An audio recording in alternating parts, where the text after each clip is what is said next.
I've taken the left handlebar or the left brake lever off, and I've used my Dremel right here. And these are carbide. They're not. You can get them at Christmas tree, or just call a barrel. But these are really good for working on little tight jobs. And I have to take off. Oh, whoops! I'm sorry. I have to take off. It's kind of hard to aim everything between here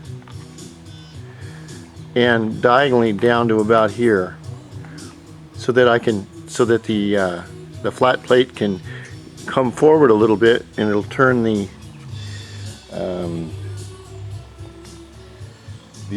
that's the flat plate. It's so nice chrome that I'm not going to mess with that at all. But I'm going to go do it again. I've just checked it once, and then I'll put it back together. One thing I have to say about this is that in order to get the flat plate, which is right here, the holding plate, in to behind this brake lever, you have to take the brake lever off like it is right now. And you put the plate in right here, hold it in there, and then you bolt this back on with one bolt. So like I say, I'm just making this for reference. You know, someone in the future may want to try this, and if they do and they want to put on this really cool switch right here, then this is the way to do it. I also found that I thought this was an on-off switch right here. I believe this is a high-low switch for your headlights, because it has 3 outlets. It has a center outlet for power and a right and a left, but I'm just not going to try it. So I think what this switch is just exactly what I have on the bike in a little different fashion. You have your right and left turn right here. This is your horn button, and this is your turn switch. I mean, this is your high-low beam. I think you can adapt it to that, but I'm not going to do that because this is my high and low switch right in here. You can see it has 3 wires, and it goes in this packet right here, in this hole right here. Okay, and I want to put something in that hole, so I will just use this, the high and low switch that I have.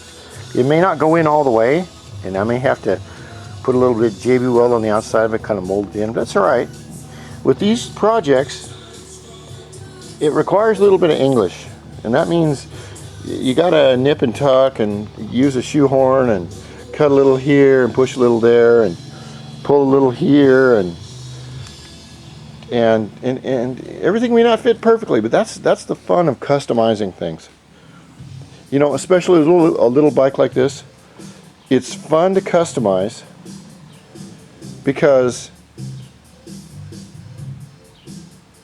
it's really not that much money, and you get just a lot of fun out of it.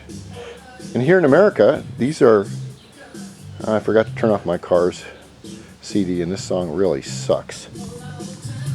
Yeah. Jesus Christ.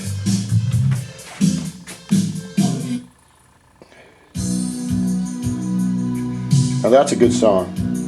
That's the late Benjamin Orr. And why does God take all the good singers so early? I think he died in '86. It's off the Cars Candy-O. Back when I was a young kid. Back when I was very young.